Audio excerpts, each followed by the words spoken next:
Hello မင်္ဂလာပါဒီနေ့တော့ကျွန်တော် tarot card တွေနဲ့ပတ်သက်ပြီးတော့အဆောင်တွေအကြောင်းပေါ့နော် tarot card တွေကိုအဆောင်အနေနဲ့ဆောင်ကြတာနော်အဲ့တော့မဖြစ်နိုင်ဘူးလားဆိုတော့ဖြစ်နိုင်ပါတယ်ဘာလို့ဆိုတော့ကျွန်တော်တို့ကခုခေတ်ပြောနေကြတယ်ပေါ့ universe ပေါ့နော် universe နဲ့ဒီကျွန်တော်တို့ကိုယ်တွေက inner universe နဲ့ချိတ်ဆက်နေဆိုတာကိုသိလာကြတာလည်းမကြသေးဘူးပေါ့နိကြာသေးတော့ Hindu ယူဆမှာလည်းဒီစัจ java လာကြီးတွေကနေပြီးကမှ vibration တွေရနော်ပြန်နှံ့ပြီးကမှလူသားတွေနဲ့ချိတ်ဆက်မိတယ်လို့ပြောတယ်ထားပါတော့ဒါတွေအရန်ကြီးအခြေပြောလို့ရှိရင်လည်းမကောင်းပါဘူးနော်အဲ့တော့ကျွန်တော်တို့ကဒီစัจ java လာတဲ့ vibration တွေကိုကျွန်တော်တို့ခန္ဓာကိုယ်ရဲ့ပေါ့နော်ကျွန်တော်တို့ရဲ့စိတ်ထဲကိုဆွဲသွင်းတဲ့အနေနဲ့ကျွန်တော်တို့က tarot card တွေကိုဆောင်းကြတယ်နော်။ဘာနဲ့တူလဲဆိုတော့ကလေးတယောက်ကိုယ့်ရဲ့စိတ်အားမရှိဘဲနဲ့နေတာကိုဖေးလောက်တဲ့သူကနေပြီးကမှငါသားရဲ့မင်းလုံနိုင်ပါတယ်ပြောလိုက်လို့ရှိရင်ကလေးကစိတ်အားတက်ကြွလာပြီးတော့မှပြိုင်ပွဲမှာအားကုန်စိုက်နိုင်တဲ့အစွမ်းမျိုးရတော့တာမျိုးကိုယ့်ရဲ့ mental power will power ကိုမြင့်ပေးတဲ့သဘောမျိုးနဲ့ကျွန်တော်တို့ကဒီ tarot card တွေကိုဆောင်းကြတယ်ပေါ့နော် talisman ခေါ်တာပေါ့အဲ့လိုဆောင်းကြတဲ့နေရာမှာလူတွေကတယောက်နဲ့တယောက်လူလားချက်ချင်းမတူကိုယ်လူလားချက်တွေကို focus လုပ်နိုင်အောင်လို့နော်ပို့ပြီးခင်မှာပြတ်သားသွားအောင်လို့ကျွန်တော်တို့က tarot card တွေကိုဆောင်းကြတယ်နော်ဆောင်းတဲ့နေရာမှာလည်းကျွန်တော်တို့ကပုံမှန်အားဖြင့်ဆိုလို့ရှိရင်ကျွန်တော်တို့ဒီဖုန်းရဲ့ wallpaper မှာထားတာမျိုးလေးတွေရှိတယ်နောက်တစ်ခုကကျွန်တော်တို့ print ထုတ်ပြီးကမှာပေါ့နော်ကိုနေတိုင်းမြင်တဲ့နေရာလေးမှာကတ်ထားတာမျိုးလေးတွေရှိတယ်မှန်ပြီးပေါ့နော်မနေ့မျက်နှာတင်မြင်ရတယ်မှန်ပြီးမှကတ်တာမျိုးလေးရှိတယ်နော်ဒါမှမဟုတ်လို့ရှိရင် print ထုတ်ပြီးကမှာပတ်စံအိတ်ထဲမှာထည့်သွားတာမျိုးလေးရှိတယ်ဒါကကျွန်တော်တို့ကtarot card တွေကိုနီးမျိုးစုံသုံးကြတယ်ပေါ့နော်နိုင်ငံခြားမှာလည်းသုံးကြတယ်မြန်မာနိုင်ငံမှာလည်းသုံးစာပြုလာပြီပေါ့နော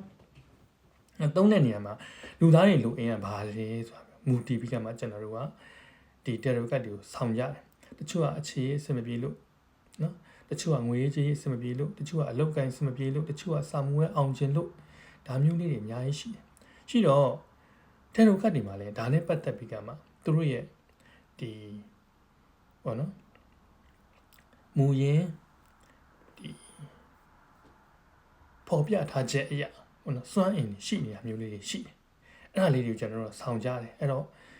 ကျွန်တော်တက်ကက်ချင်းရှင်းပြပါမယ်เนาะဘယ်လိုလေးတွေဆောင်းကြတယ်ဆိုတာမျိုးလေးတွေเนาะများသောအားဖြင့်လူတွေကဘာလို့ကြလဲချစ်ချင်းမြတ်တာတရားကိုလိုရင်ကြတယ်ရီးစားလိုချင်ကြတယ်ပြတ်သွားတဲ့ X ကိုပြတ်လာခြင်းတာမျိုးရှိတယ်စမ်းပွင့်ခြင်းတာမျိုးရှိတယ်တခုနဲ့တခုတော့မတူတီတီလေးတွေလွဲတာလေးရှိတယ်လို့ကျွန်တော်တို့ကtarot cardမှာလည်းတီတီလေးတွေလွဲတာမျိုးလေးရှိတယ်အဲ့တော့ဥပမာပြင်ကျွန်တော်တို့ကခုချစ်ချင်းမြတ်တာပေါ့လုံးဝမရှိဘူးမြတ်တာအတစ်တခုเนาะကိုယ်မှာချစ်တဲ့သူလည်းမရှိဘူးဘာမှလည်းမရှိဘူးက single ဖြစ်နေတယ်เนาะFA ဖြစ်နေတယ်ဆိုလို့ရှိရင်ကျွန်တော်တို့ကဒီလိုကံမျိုးဆောင်ခိုင်းနေကျွန်တော်ဆိုလို့ရှိရင်ဒါက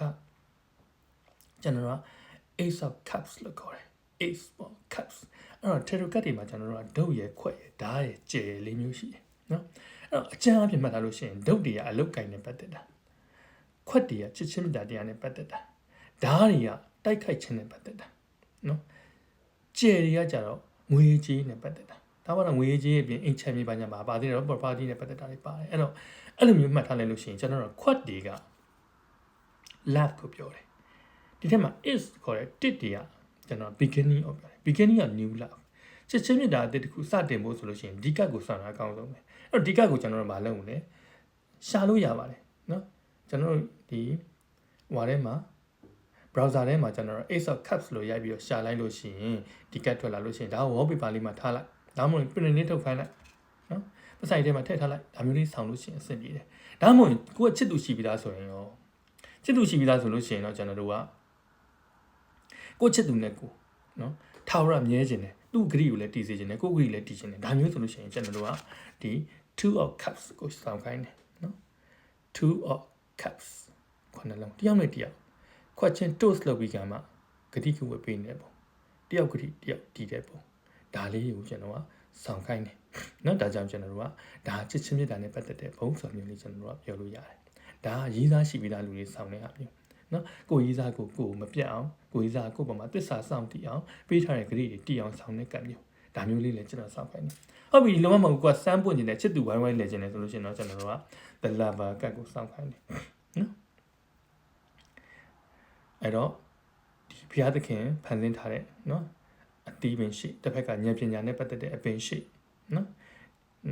်အဲ့ဒီရှိမှာ ယောက်ျားနဲ့မိန်းမရက်နေတယ်အာရန်နဲ့အင်းဝါကိုရည်ညွှန်းတာပေါ့နော်အာရန်နဲ့အေးနဲ့ကိုရည်ညွှန်းတယ်နောက်ကနတ်တမန်ကနေပြီးတော့ကောင်းကြီးပေးနေတဲ့ပုံလေးဒီပုံဒီကျွန်တော်တို့ကစမ်းပွင့်အောင်ကျွန်တော်အနေနဲ့စောင့်ခိုင်းတယ်အဲ့တော့ဒါဒီလောလောလတ်လတ်မှာကျွန်တော်ကဒီ tarot card ဒီဆောင်းတာနဲ့ပတ်သက်တဲ့ talisman နဲ့ပတ်သက်တဲ့နော်ဒါမျိုးလေးကိုကျွန်တော်ပြောပြတာဖြစ်တယ်နောက်မှာကျွန်တော်ဆောင်းခိုင်းစရာပုံတွေအများကြီးရှိသေးတယ်ကျွန်တော်တို့အလုတ်ကိုင်းနဲ့ပတ်သက်တာစာမွေးဖြေမာတွေအလုတ်တစ်လုံမာတွေလက်ရှိအလုတ်ကငွေဝင်ကျင်တာတွေအမှုအခင်းဖြစ်တာတွေအိမ်ချမ်းမြေရောင်းကျင်တာတွေဝယ်ကျင်တာတွေထုတ်ကျင်တာတွေဒါမျိုးလေးတွေကိုကျွန်တော်ပြောပြကြရရှိတယ်ကျွန်တော်ရဲ့ခုနဒီ TikTok account ကိုဘာပဲပြော follow လုပ်ပေးခဲ့ပါအောင်လို့ဒါကျွန်တော်ဒီလိုပဲပြန်ပြီးကမှ follower ခေါ်ရတဲ့သဘောဖြစ်သွားတာပေါ့လေမတန်နိုင်ပါဘူးကျွန်တော်ဘာပဲပြောရှေ့ဆက်ပြီးပြောစရာလေးတွေရှိပါတယ်လို့เนาะဟုတ်အဲ့တော့အခုလောလောဆယ်တော့ချစ်ချင်းမြတ်တာနဲ့ပတ်သက်တဲ့ကတ်လေး၃ကတ်ကိုကျွန်တော်အနေနဲ့ရှင်းပြလိုက်တာဖြစ်ပါတယ်အားလုံးကျမ်းပါကြပါစေ